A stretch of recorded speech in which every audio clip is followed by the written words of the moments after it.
KPM. Assalamualaikum, selamat pagi. Anda sedang menonton Teras di Didik TV KPM. Saya Nisa K, hos anda pada episod kali ini. Baiklah Nisa, nak ingatkan anda semua dalam pada kita beraktiviti dalam bulan puasa ni seperti mengunjungi bazar Ramadan. Jangan lupa untuk kekal menjaga SOP yang telah ditetapkan seperti memakai pelitup muka di tempat awam, menjaga penjarakan fizikal sekurang-kurangnya 1 meter, tangan cuci dengan kerap menggunakan air dan sabun serta gunakan gel pembasmi kuman untuk sanitasi tangan anda. Seperti biasa, setiap hari kita akan bawakan anda guru-guru yang berpengalaman, yang hebat-hebat untuk kita berkongsi dan berbincang tentang subjek kita pada hari ini, iaitu perniagaan. Hari ini kita nak belajar mengenai cecing-cecing duit. Tak adalah kalau sebut meniaga je, mesti sebut pasal duit. Adakah dua perkara ini adalah sesuatu yang benar? Kita akan tahu sebentar lagi. Jom kita persilakan dahulu cikgu ini dengan menonton profil beliau terlebih dahulu. Jom kita saksikan.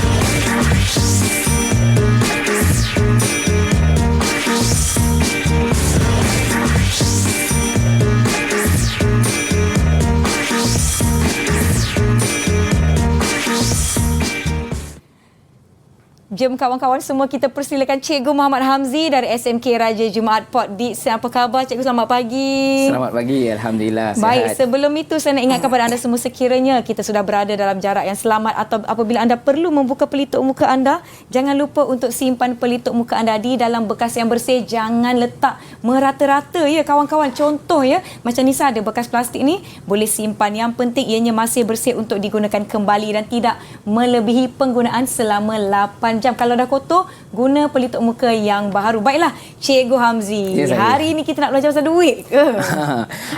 Sebut perniagaan ni mesti semua ingat pasal duit kan, lah. cecing-cecing duit masuk. Tapi betul lah, perniagaan ni memang saling berkaitan dengan duit.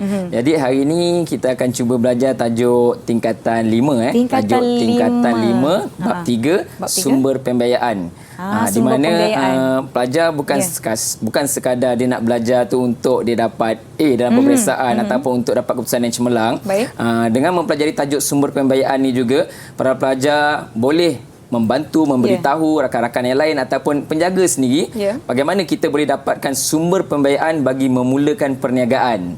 Baiklah, saya kira topik ini bukan sahaja berguna untuk mereka yang mempelajari subjek ini, tetapi untuk mereka di luar sana. Maklumlah sekarang kan cikgu, banyak orang yang menceburi bidang perniagaan, nak cari pendapatan lebih di samping pekerjaan yang sedia ada. Baiklah, tapi saya tidak berseorangan. Saya nak kira duit ni banyak ni cikgu.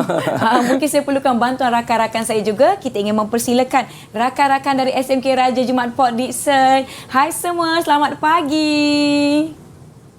Selamat pagi kawan-kawan semua. Boleh buka mikrofon masing-masing ya. Hai. Semuanya dah bersedia dan bersemangat. Jom kita berkenalan dahulu dengan mereka. Kita akan mulakan dengan adik Aisyah. Silakan perkenalkan diri anda. Selamat pagi. Nama saya Aisyah Suraya binti Sairi. Saya daripada sekolah SMK Raja Jumaat. Baik, terima kasih. Seterusnya, Dia Nur Izzati, sila perkenalkan diri.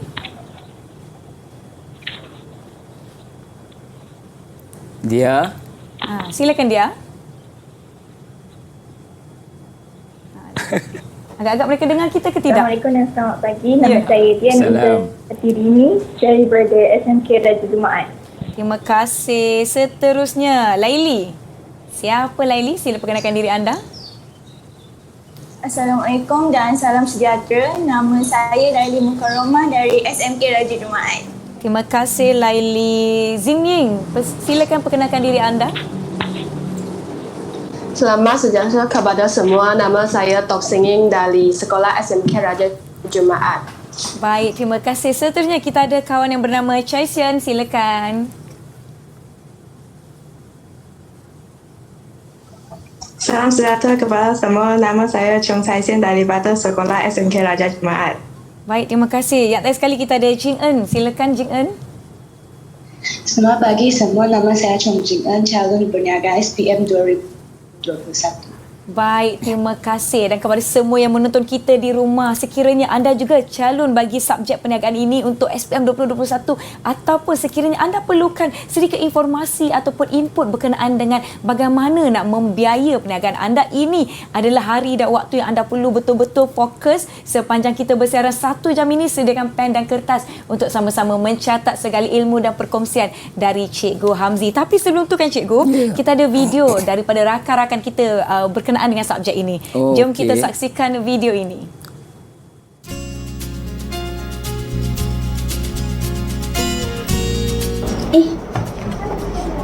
Hai, saya sedang membuat nota ringkas tentang subjek perniagaan kerana saya merupakan calon SPM pada tahun ini. Walaupun ada 11 bab untuk saya mengulang kaji, tetapi dengan nota ringkas ini, saya akan lebih mudah faham dan dapat membacanya dengan lebih mudah. Gunakan teknik ulang kaji kertas 1 dan kertas 2 dengan betul. Buat kerja khusus untuk mendapatkan 2 markah penuh. InsyaAllah, kita semua akan cemerlang dalam subjek perniagaan. All the best semua. Saya merupakan calon perniagaan SPM 2021.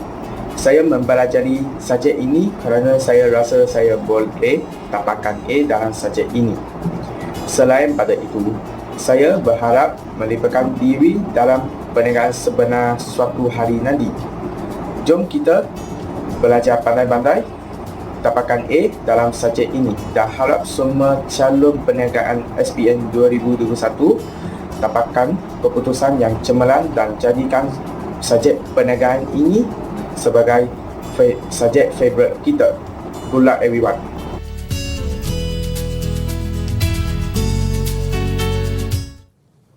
Itu dia kawan-kawan kita berkongsi berkenaan subjek perniagaan ini. Calon-calon kita kan Cikgu ada yang cakap sebab boleh dapat A. Betul. Mudah ke sebenarnya subjek perniagaan ni?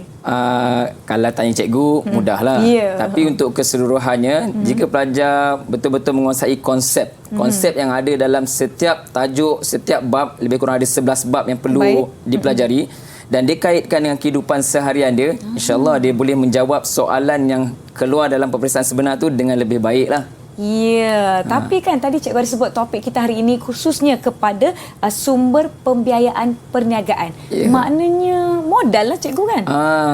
Betul loh. Saya belum masuk lagi tapi Nisa dah masuk dah lah tu. Sebut dah. Mungkin kita teaser lah sikit cikgu. Mungkin cikgu boleh kongsikan secara kasarnya apa yang kita nak pelajari pada hari ini cikgu. Okey Nisa. Jadi untuk hari ini kita akan membawa satu situasi berkaitan satu isu penyelesaian masalah. Mencari sumber modal perniagaan. Jadi nanti kita akan tengok dulu berkaitan apa yang perlu kita selesaikan. Jadi para pelajar dan juga semua penonton di rumah perlu bersedia untuk belajar tajuk sumber pembiayaan dan juga tahu bagaimana untuk kita selesaikannya. Kena tahu situasi, masalah dan macam mana nak selesaikannya. Saya pun saya bolehlah tulis mana tahu tahun depan lepas raya ada modal sikit kan. Awak sudah sebut dah lagi. Ada sedikit sumber itu, bolehlah jalankan perniagaan saya sendiri. Sebab kawan kita yang dalam video tadi pun ada yang sebut satu hari nanti beliau bercita-cita nak libatkan diri dalam perniagaan sebenar. Misal nak tanya kawan-kawan kita yang ada bersama-sama dengan kita di Google Meet, adakah anda sudah bersedia? Kalau anda sudah bersedia, bagi Nisa double thumbs up. Wah, semua dah bersedia semua? Okey, baiklah. Tapi sebelum tu kita nak berhenti rehat seketika. Kita akan kembali selepas ini. Jangan ke mana-mana. Jumpa selepas ini.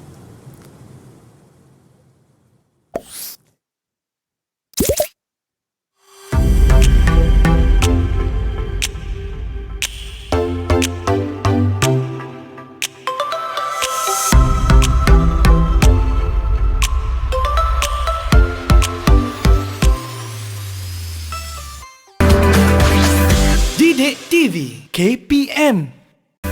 Didik TV KPM.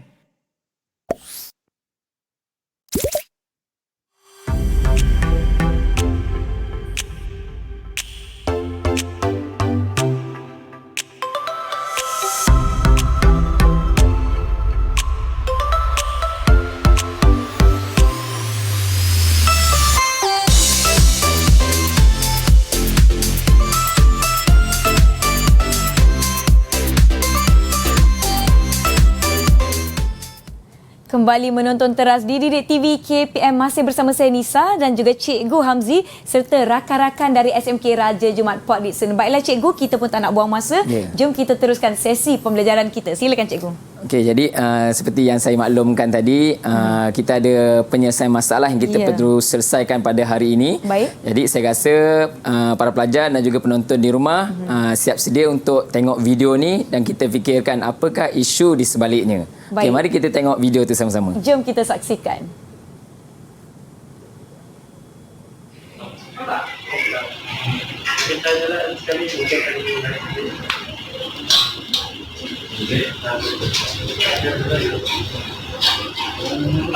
Cik, abang tanya, ada tak baju raya untuk lelaki? Lina! Cik Kamal kan? Ya! Oh, Cik Kamal buat apa? Saya cari baju. Awak cari baju juga ke? Tak. Saya tak cari baju. Saya sedang menyusun pakaian-pakaian di butik saya ni. Oh, butik awak ni? Ya, inilah butik saya. Besarnya butik ni. Wow, saya sangat-sangat kagum lah. Awak ada butik yang besar. Terima kasih Cik Kamal. Mesti banyak modal kan awak nak buka butik yang besar macam ni. Untuk butik yang sebesar ini Cik Kamal, saya menggunakan banyak modal. Tapi sebenarnya saya mula bukanlah dengan membuka butik sebesar ini Cik Kamal. Okey. Saya bermula dengan saya buka kedai secara kecil-kecilan. Saya belajar daripada macam mana untuk niaga dropship. Saya buka daripada kecil-kecilan. Saya kumpul modal sedikit demi sedikit. Kemudian bila modal saya dah banyak, barulah saya buka kedai sebesar ini. Oh, saya kan sebenarnya Lina, memang daripada dulu idaman saya nak buka butik macam ni lah. Tapi saya ada satu masalah, saya tak ada modal. Macam mana ni? Okey. Macam mana ya? Okey, macam inilah saya cerita. Asal usulnya saya buka perniagaan ini, saya simpan duit. Saya menabung duit saya daripada zaman saya sekolah lagi. Sebab saya mempunyai cita-cita untuk membuka butik yang sebesar ini. Okey. Dari situlah saya mencari modal dan berniaga, dapat untung, saya simpan sikit-sikit dan seterusnya mak ayah saya memberikan saya pinjaman hasil daripada simpanan mereka. So dengan pinjaman simpanan mereka itulah saya dapat buka butik sebesar ini. Oh, barulah saya faham. Tapi jangan risau.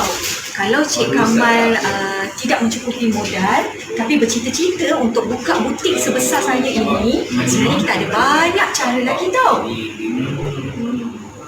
So, bagaimana caranya? Baiklah, itu dia Cikgu video yang kita tonton. Diharapkan pelajar-pelajar kita, murid-murid kita dan juga murid-murid di rumah telah memberi perhatian dan menganalisa situasi, kerana ini apa yang kita akan bincangkan dan cuba selesaikan di akhir rancangan. Okey, jom Cikgu kita teruskan. Ya, jadi para pelajar semua, ingatlah situasi yang berlaku antara Encik Kamal dan Puan Lina yang tadi, kerana saya akan tanya di akhir sesi nanti. Baik. Okey, jadi saya teruskan untuk pembelajaran kita pada hari ini berkaitan sumber pembiayaan. Bila sebut sumber pembiayaan, perkara utama yang kita ingat ialah modal. Betul. Dalam mata pelajaran ini, modal kita bagi tahu tentang 4 jenis modal, iaitu berkaitan wang tunai, inventory, stok, inventory ataupun stok, jentera dan juga bangunan kilang. Jadi kalau biasanya orang kalau kita sebut tentang modal, dia memang akan sebut tentang wang, tentang duit kan. Jadi mana datang yang lain-lain ni boleh jadi juga sebagai sumber modal? Saya cuba try tanyalah dekat anak murid saya ni. Macam tanya. Contoh macam jentera, tiba-tiba jentera pun boleh jadi modal. Aisyah Suraya. Aisyah. Kenapa jentera ni boleh kita sebut sebagai modal juga? Okey, contohnya kalau kita tak ada modal tapi kita nak startkan perniagaan dan kita ada mesin tebu dan kita juga ada tanam tebu di halaman rumah. Jadi kita boleh gunakan mesin itu sebagai satu alat untuk memulakan perniagaan. Okey, bagus. Ya, bagus. Jadi fahaman konsep itu betul lah berkaitan modal. Jadi jentera ataupun mesin kita jadikan modal tu untuk kita mulakan perniagaan untuk menjana pendapatan. Jadi yang lain seperti inventory ataupun stok. Simpanan-simpanan yang kita ada yang boleh kita gunakan pada masa hadapan untuk kita menjana keuntungan. Dan last sekali ialah berkaitan bangunan kilang ataupun mana-mana bangunan kedai lah. Kita gunakan bangunan tersebut sebagai cara untuk kita memulakan perniagaan. Jadi kat sini 4 jenis modal. Jadi berdasarkan modal-modal ni baru kita akan tengok bagaimana kita nak dapatkan sumber pembiayaan. Okey, saya teruskan, iaitu sumber pembiayaan perniagaan kita bahagikan kepada 2, dalaman dan juga luaran. Dalaman ni benda yang paling senang kita dapat. Luaran ni adalah melibatkan bank ataupun institusi kewangan di luar sana yang perlu melakukan beberapa prosedur untuk mendapatkannya. Jadi first kali kita cuba tengok sumber pembiayaan dalaman lah. Okey, sumber pembiayaan dalaman yang paling mudah, yang paling cepat untuk kita dapat ada 2. Yang pertama ialah simpanan peribadi, seperti mana dalam video tadi tu, simpanan dari kecil lagi, tak kira lah kamu simpan tu di mana. Yang kedua ialah modal daripada keuntungan yang kita sebut sebagai reserve. Okey, reserve ni maksudnya sesuatu yang diperuntukkan atau disimpan khas bagi satu tujuan tertentu pada masa akan datang. Mungkin ada pelaburan yang kita buat, keuntungan daripada pelaburan tersebut kita gunakan sebagai modal lah. Okey, jadi simpanan peribadi. Saya cuba tanya pelajar saya lah, bagaimana, adakah pelajar saya dah menyimpan duit daripada sekarang ke? Contoh macam dia Izzati ni saya tahu keluarga dia berniaga. Jadi dia mungkin ada simpanan duit ke? Jadi dia, bagaimana awak simpan duit?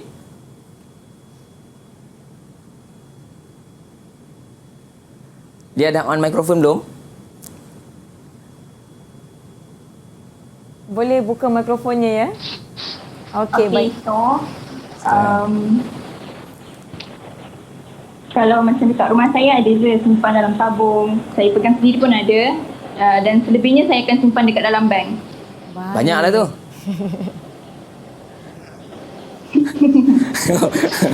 Hashtag biarlah rahsia. Biarlah rahsia. Okey dia, terima kasih. Jadi begitulah berkaitan simpanan peribadi, dia boleh jadi simpanan tu daripada hasil kita sendiri yang kita simpan dalam tabung ataupun bawa bantal kat dalam rumah, atau selebihnya kita simpan yang lebih selamat di bank lah. Dan simpanan ni juga boleh dikategorikan daripada simpanan keluarga kita. So macam situasi kita memerlukan modal, mungkin mak ayah kita boleh bagi kita loan, bagi pinjaman untuk mulakan perniagaan tersebut. Jadi itu pun dalam kategori sumber pembiayaan dalaman.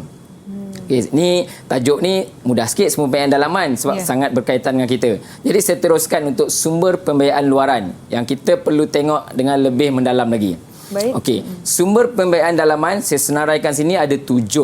Okey, ada 7, bermula dengan modal permulaan ataupun pinjaman, kemudian sewa beli, diikuti dengan pajakan, overdraft, ar-rahnu ataupun pinjaman gadaian, diikuti dengan pemfakturan dan juga share.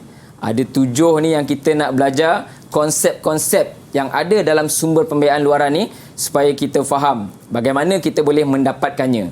Okay, jadi sebelum saya teruskan penerangan tentang sumber pembiayaan luaran ni, yang paling senanglah saya nak minta pelajar saya jawab dulu berkaitan modal permulaan pinjaman. Pinjaman. Kalau kita nak pinjam duit dekat bank ni, kita boleh minta suka-suka hati ke nilai dia? Banyak dia tu. Boleh ke Nisa?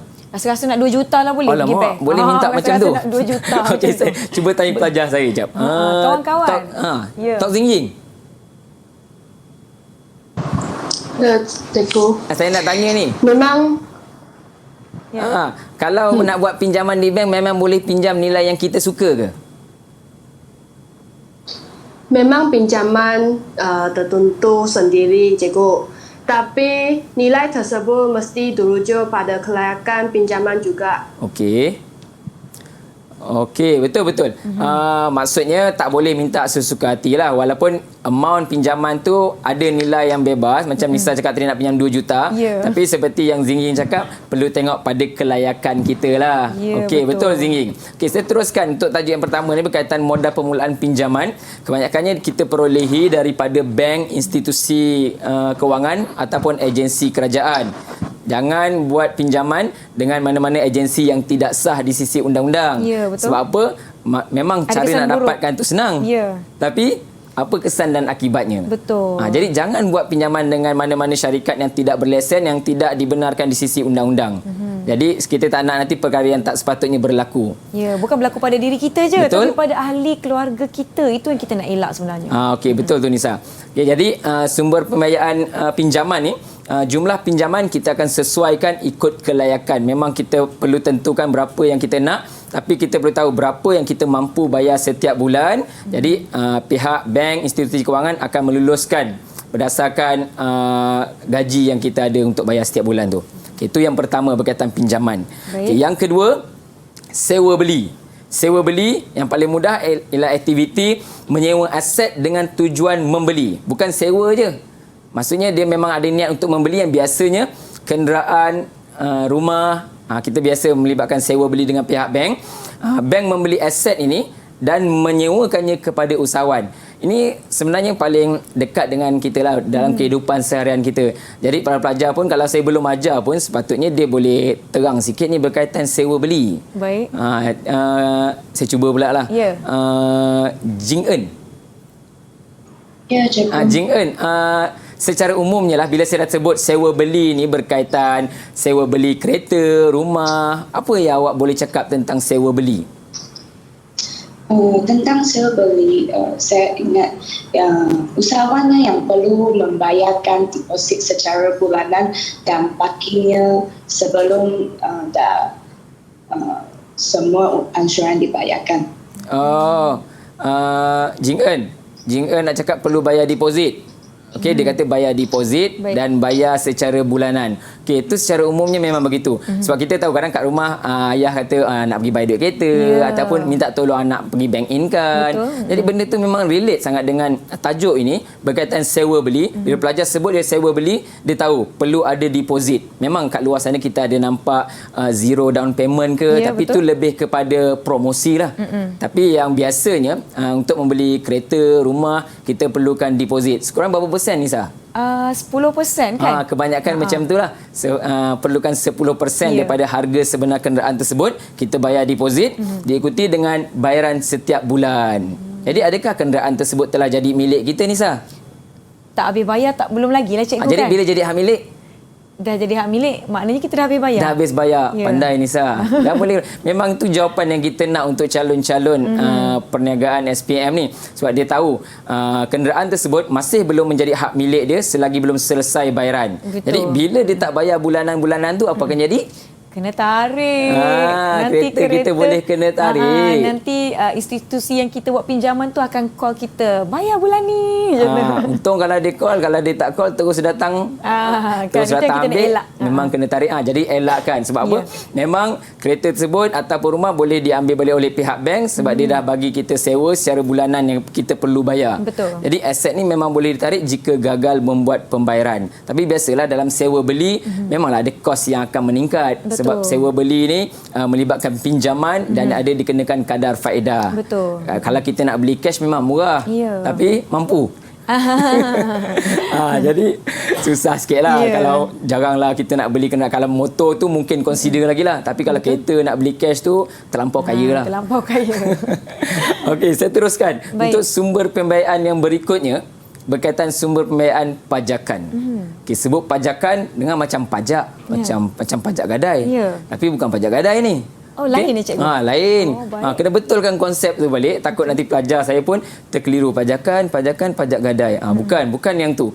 Pajakan ni sebenarnya ialah usahawan menggunakan aset untuk membayar sewa secara bulanan. Seperti gambar yang saya paparkan ni, akan ada syarikat-syarikat yang membuat konsep pajakan ni, di mana dia menyewakan barang tersebut kepada kita untuk kita gunakan dalam urusan perniagaan kita. Dan jika berlaku kerosakan, kita boleh telefon syarikat tersebut untuk datang baiki. Ni biasanya macam di sekolah saya lah, mesin photostat. Mesin photostat, biasanya sekolah kadang tak beli. Ada sekolah beli, tapi macam sekolah yang tak beli, dia perlu bayar secara bulanan. Saya tak tanyalah kan saya punya kerani kan berapa bulanan kan. Mana dalam berapa rim kertas untuk jalan tu ada nilai dia. Jika berlaku kerosakan, kita akan call technician untuk datang baiki. Baik. Wah, ini saya baru tahu tentang pajakan ni. Pajakan selain daripada ni mungkin macam bas kan, orang meniaga syarikat bas. Kalau dia tak mampu beli bas secara sewa beli tu, dia ada juga konsep pajakan yang mana dia boleh bayar secara bulanan. Jadi barang tersebut kita gunakan untuk dapatkan keuntungan. Jadi keuntungan tu kita boleh buat bayar. Baik.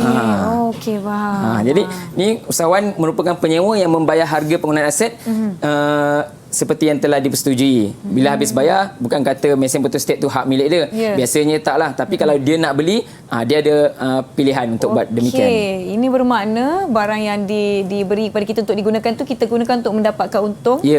Dan untuk bantu kita bayar bulan-bulan jugalah. Dan kita tak perlu nak baiki kalau rosak. Ya, betul. Okey, baik, setakat ni kawan-kawan semua faham ya? Faham lah. Saya rasa mereka faham tu. Yang di rumah pun faham. Kalau faham, bagi Nisa double thumbs up boleh? Semua mengikuti. Baiklah cikgu, saya nak sebut sedikit kan berkenaan dengan dengan kita punya musim pandemik ini. Banyak cabaran yang dihadapi terutamanya pada guru-guru di seluruh Malaysia yang telah pun saya kira keluar daripada kepompong selesa masing-masing. Dan dengan itu kita ada kempen hashtag terima kasih cikgu. Antara kad ucapan digital yang kita terima adalah seperti anda lihat di belakang saya ni dan juga di kaca TV anda. Kadnya berwarna pink. Terima kasih daripada Faizah Amni. Thank you for being a great teacher in the world. Hashtag terima kasih cikgu. Terima kasih daripada siapa ni? Faizah Amni dari SK Batu Laut Tanjung Sepak. Terima kasih adik kerana menghantarkan kad ucapan kepada kami. Banyak sebenarnya kita terima. Kita akan kongsikan dari masa ke semasa. Baiklah, saya kira semuanya telah mengikuti dengan baik. Semuanya agak-agak faham ya. Saya pun dah macam-macam notas saya tulis ni cikgu. Saya tengok banyak tulis tu. Saya dah boleh ambil SPM tu. Boleh insyaAllah. Okey, baiklah. Yang di rumah kita akan berhenti rehat seketika. Jangan ke mana-mana, kita akan kembali selepas ini. Teras di Didik TV KPM.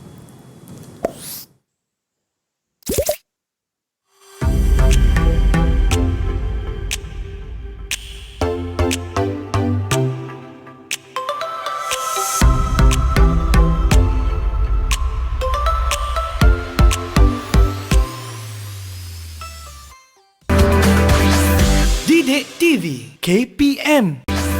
Didik TV KPM.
Terima kasih kerana setia menonton Teras di Didik TV KPM. Sebentar tadi kita telah lihat video ucapan hashtag terima kasih cikgu dari adik-adik comel dari SK Telaga Terengganu. Terima kasih di atas video yang telah dikirimkan kepada kami. Baiklah, subjek kita pada hari ini adalah perniagaan dan kita sedang belajar mengenai sumber pembiayaan perniagaan di mana kita bersama dengan Cikgu Hamzi serta rakan-rakan dari SK Raja Laut Port Dickson. Tadi kita dah berbincang mengenai sumber pembiayaan dalaman. Sekarang kita berada di subtopik sumber pembiayaan luaran. Silakan cikgu, kita teruskan. Okey, saya teruskan untuk sumber pembiayaan yang keempat, iaitu sumber pembiayaan luaran berkaitan overdraft. Baik, overdraft. Okey, overdraft ni biasanya kita akan berikan kepada pemegang akaun semasa. Akaun semasa. Jadi bagaimana kita nak tahu orang tu ada akaun semasa, Nisa? Akaun semasa ni bukan akaun yang dimiliki oleh perniagaan, bukan akaun peribadi. Tapi kata berniaga pun boleh ada kan? Ya, boleh ada cikgu. Okey, ini saya baru tahu. Baik. Okey, sebenarnya untuk yang ada akaun semasa ni adalah keperluan untuk dia membuka buku cek. Jadi kalau nak buka buku cek, dia wajib ada akaun semasa lah. Jadi dengan adanya akaun semasa, biasanya perniagaan ni senang menggunakan cek untuk perniagaan yang dijalankan. Okay, jadi kalau sebut overdraft, sepatutnya daripada perkataan tu sendiri pun dah boleh nampak tu. Okay, jadi pelajar saya, saya tak tanya siapa lagi. Chai Sian. Tanya cikgu. Chai Sian yang baju biru tu. Silakan. Ya, cikgu.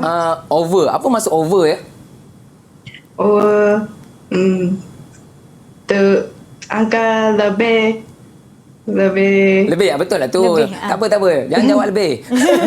saya tanya maksud over je. Okey, yalah sebab kita tak belajar lagi. Jadi over ni maksudnya lebih. Macam mana nak tahu lebih apa?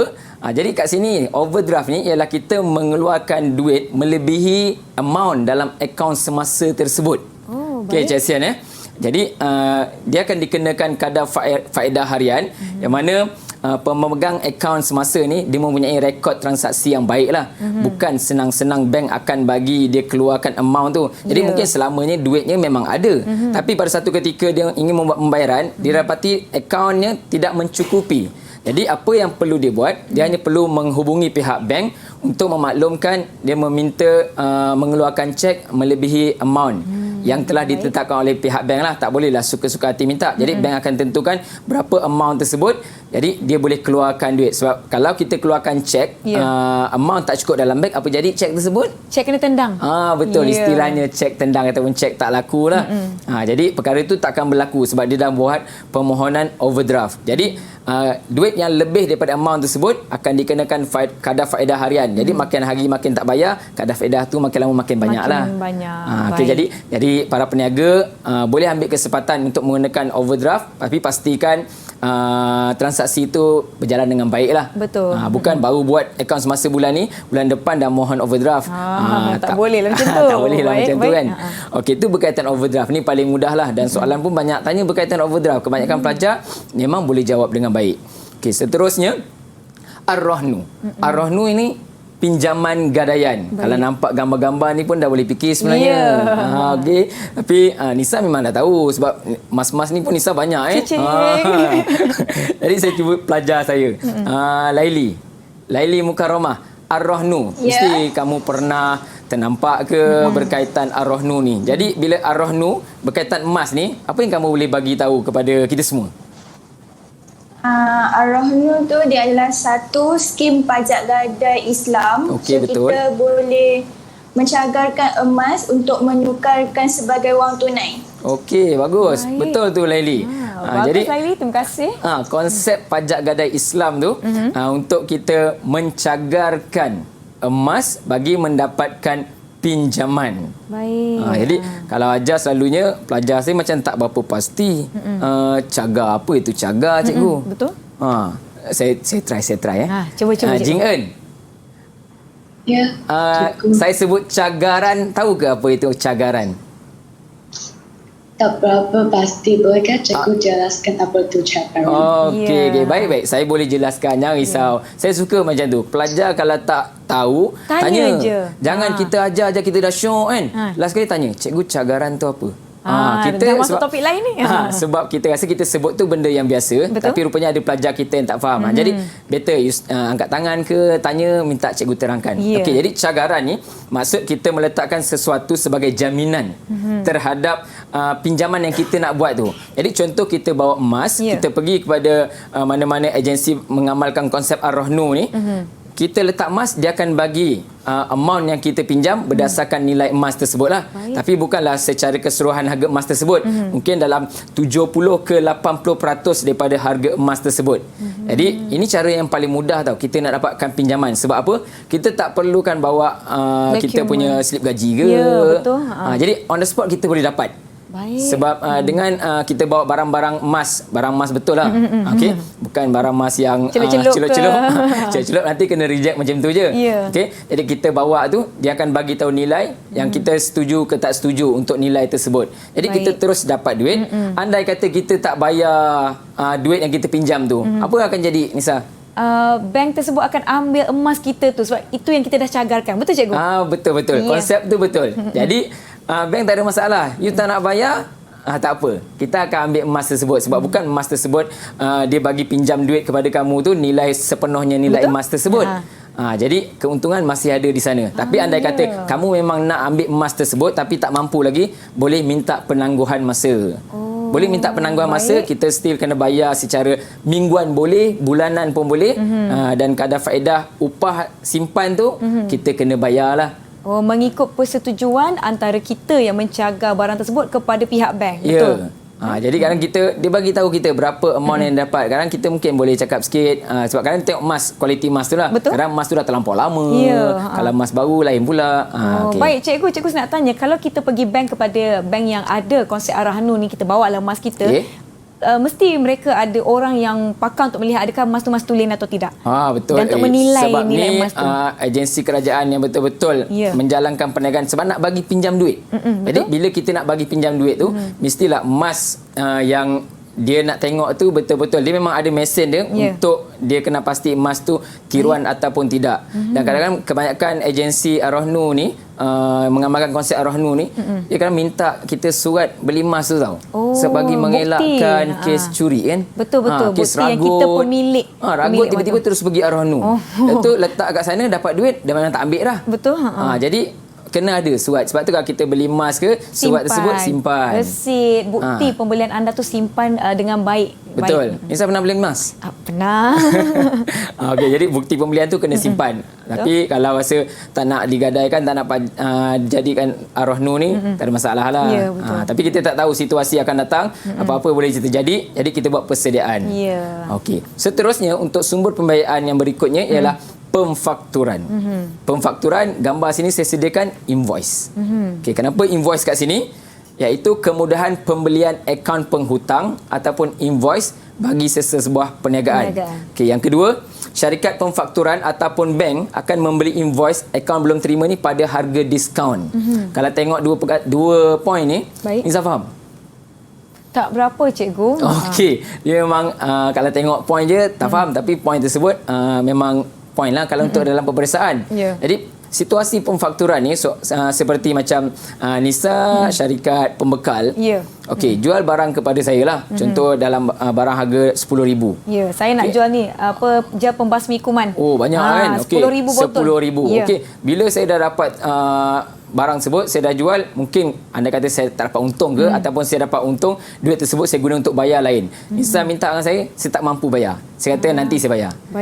Nanti saya bayar. Dah banyak kali minta, dia jadi hutang tu jadi hutang lapuk. Hutang yang dah terlampau lama, yang tak boleh. Sebab Nisa kalau nak bawa kes ke mahkamah pun, mungkin kos tu tinggi. Betul. Jadi apa yang Nisa boleh buat ialah pergi kepada bank ataupun institusi kewangan yang menyediakan kemudahan pemfakturan ni. Mereka akan membeli invoice tersebut. Jadi invoice RM10,000 yang bagi dekat saya tu. Okey. Saya dah faham. Saya dah dapat konsep dia cikgu. Macam mana? Okey, pergi pada bank. Bank beli invoice tersebut. Syarikat pemfakturan ni. Di mana saya sebagai syarikat pembekal dah dapat duit saya. So yang menghutang tu akan bayar pada bank. Jadi duit berapa Nisa dapat? Dapat RM10,000 lah. Dia tak akan dapat RM10,000. Tak akan dapat sebab RM10,000. kita akan pindahkan tugas mengutip hutang tu kepada pihak bank. Baik. Jadi Nisa memang perlukan duit tersebut. Jadi bank akan bagi tahu berapa amount yang dia akan bagi. Contoh dia kata, okey, kita boleh beli invoice ni dengan harga RM8,000. Baik. Mungkin Nisa rasa RM8,000 tu jauh, RM2,000 short. Tapi sebabkan perlukan duit, daripada tak dapat langsung, kan dapatlah 80%. Dapat juga 80%, contoh dapat RM8,000. Jadi pihak bank akan ambil invoice tersebut dan pergi kepada saya untuk minta. Jika saya tak mampu bayar, biasanya bank dia ada syarikat guaman dia sendirilah. Jadi I see you in court lah. I see you in court. Baiklah. Jadi Nisa dah selesai kat situ. Maknanya pihak pembekal walaupun tidak mendapat jumlah yang sepenuhnya, dapat jugalah dalam jumlah dapatlah yang agak meneruskan banyak. aliran Itulah tunai tu. Ya, baik. Kita dah pergi kepada topik ataupun poin ke-7 dalam pembiayaan luaran, sumber pembiayaan luaran. Kita ada poin terakhir tapi kita akan simpan. Sebelum itu kita akan berhenti seketika. Jangan ke mana-mana, kekal menonton Didik TV KPM.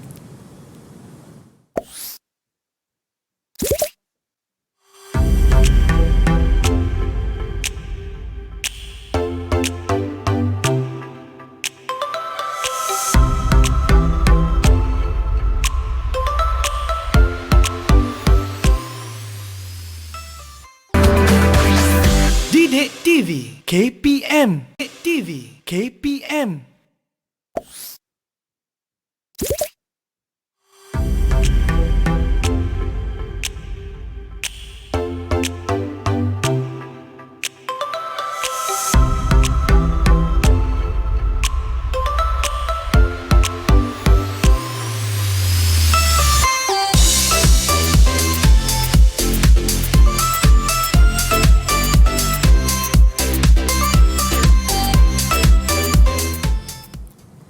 Kembali menonton teras di Didik TV KPM bersama saya Nisa K. Masih bersama Cikgu Hamzi dan rakan-rakan dari SMK Raja Jumaat Port Dickson.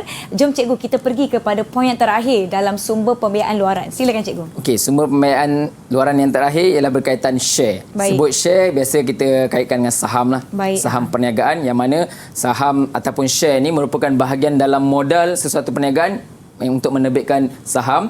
Bank saudagar, merchant bank ni yang biasanya menawarkan perkhidmatan kepada syarikat berhad, sama ada syarikat awam berhad ataupun syarikat sendirian berhad, bertindak sebagai penanggung jaminan terbitan share. Jadi kebanyakan syarikat-syarikat ni dia mungkin ada simpanan saham tersebut. Jadi saham yang kita laburkan di syarikat tersebut, kita boleh dapat keuntungan melalui dividen ataupun bonus tahunan. Jadi dengan duit yang kita dapat di situ, kita boleh jadikan sebagai sumber pembiayaan luaran untuk kita memulakan perniagaan. Jadi dah ada 7 lah. 7 sumber pembiayaan luaran dan 2 sumber pembiayaan dalaman. Jadi di sini saya nak bawa pelajar kembali balik kepada video yang kita tengok mula-mula tadi berkaitan, adakah anda masih ingat? Berkaitan Cik Kamal dan Puan Lina tadi. Baik. Rasa kena ingat tu. Jadi adakah anda ingat situasi masalah yang berlaku di sana?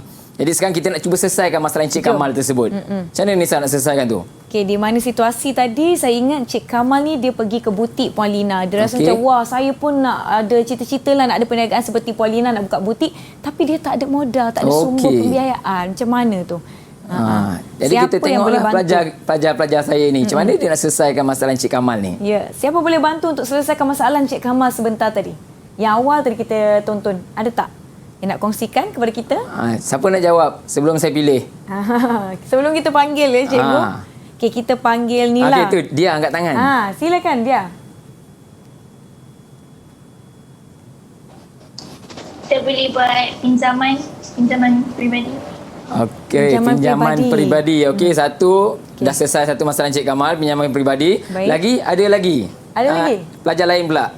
Cara lain yang boleh Cik Kamal lakukan untuk mulakan perniagaan beliau. Siapa nak jawab? Siapa nak jawab? Kita panggil nama. Panggil je. Tu, Jing Eun. Jing Eun, silakan. Kita boleh membuat pinjaman dengan Tekun Nasional atau MARA. Sama jawapan tu. Dia dah bagi institusi, MARA ataupun Tekun. Tapi sama dengan dia lah. Dia pun jawab pinjaman tadi. Selain daripada tu, kita belajar ini 9 tau sumber pembiayaan dalaman luaran tu. Lagi. Laili sebutlah. Laili, silakan. Buat gadaian emas. Gadaian emas. Gadaian emas. Mentang-mentang kita tanya dia tadi Arano. Betul, kalau Cik Kamal tu ada emas, bolehlah dia dapatkan modal daripada situ. Selain daripada tu? Selain daripada itu, apa lagi? Ada lagi tak? Dia nak buka butik tau. Nak buka butik. Takkan banyak dia nak angkut. Banyak duit ni. Nak pergi ambil stok-stok. Takkan dia nak pergi pegang junjung kat kepala dia. Ya. Macam mana?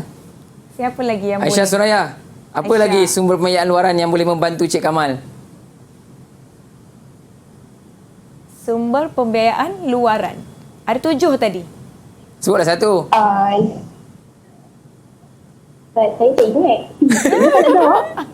Apa dia? Rasa apa yang boleh bantu Cik Kamal kalau dia perlukan van ke, lori ke? Apa sumber pembiayaan yang dia perlukan?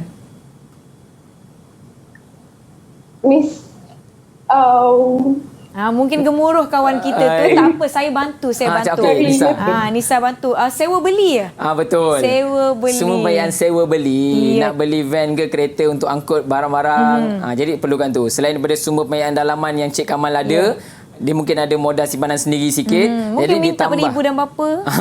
Jadi ditambah dengan sumber pembayaran luaran tersebut, mungkin Cik Kamal sendiri boleh memulakan perniagaan butik yang dia nak lah.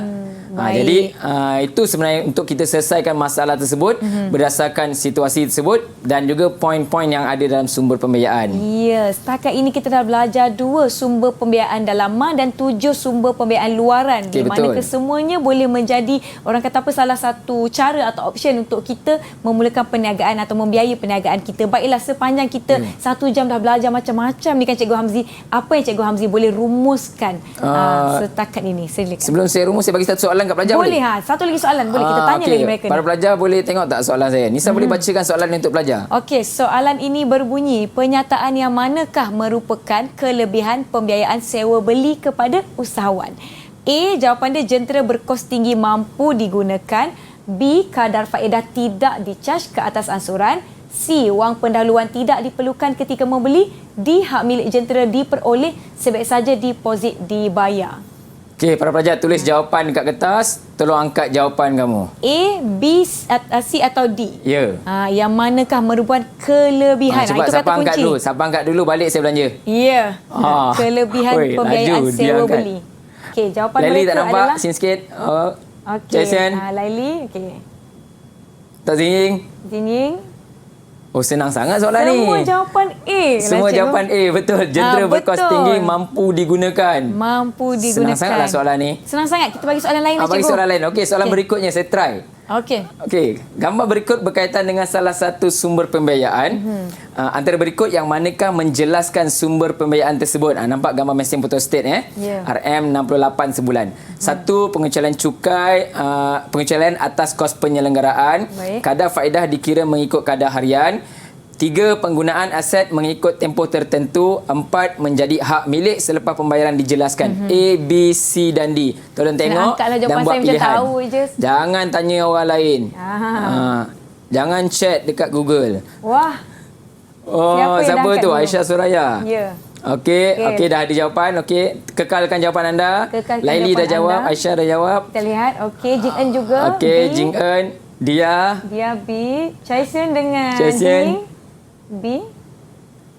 Okey, jawapan yang betulnya apa cikgu? Kita nampak 2 jawapan di situ. Ada jawapan saya B. Jawapan B. Okey, Nisa dah boleh ajar Laili lah. Kenapa? Okey, dia kalau jawab salah, 1 dan 2 kadar faedah dikira mengikut kadar harian. Mesti Nisa ingat tadi. Kadar faedah dikira mengikut kadar harian tu kita cas apa? Kita cas sumber pembayaran yang mana tu? Ni cikgu cagaran bukan. Sekejap cikgu. Apa tadi? Overdraft. Ya, betul. Poin kedua tu ialah berkaitan overdraft. Jadi jawapannya ialah 1 dan 3. Ya, kalau salah tak mengapa, kita sama-sama belajar. Jadi mungkin lepas ni boleh ingat, okey, ini adalah overdraft, ini adalah sewa beli dan sebagainya. Baiklah cikgu, kita telah pun tiba di penghujung rancangan. Mungkin cikgu boleh rumuskan ataupun sedikit kata-kata akhir untuk semua murid-murid yang sedang menonton. Silakan cikgu. Jadi tajuk sumber pembiayaan ni selain pelajar boleh ingat dia belajar ni untuk skor dalam peperiksaan. Jadi sepatutnya sumber pembiayaan ni kita boleh gunakan untuk kita memulakan perniagaan, di mana kalau bermula dengan sumber pembiayaan dalaman, kita mula menyimpan daripada sekarang jika ada jangkaan pada masa akan datang. Sebab para pelajar saya pun kata 5 ni pun dah masih ada berniaga. Dah ada berniaga. Dah ada yang macam jadi dah ada berniaga, mungkin berniaga secara online ke.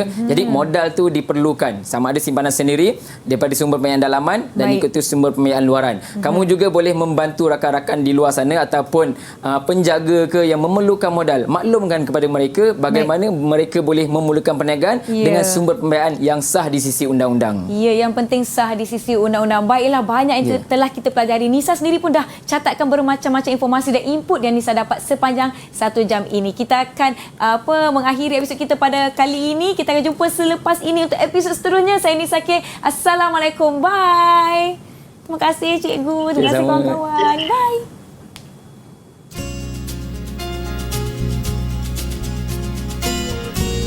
Hai semua. Untuk calon-calon perniagaan SPM, khususnya pelajar tingkatan 5, Tajuk sumber pembiayaan perniagaan merupakan tajuk yang sepatutnya kita faham dengan mendalam.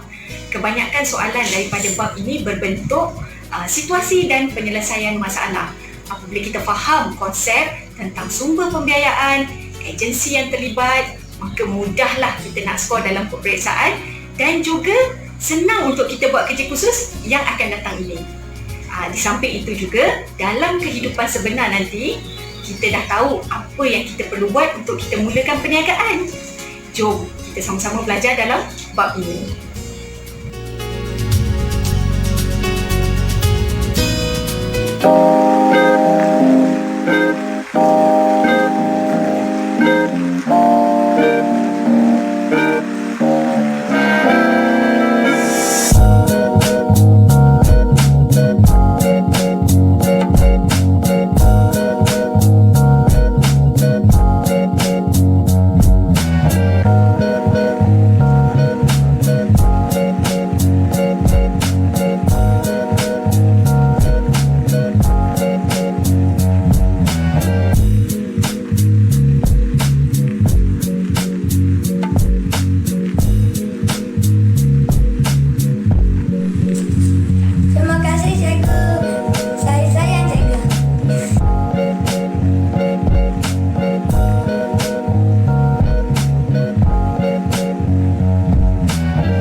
Didik TV KP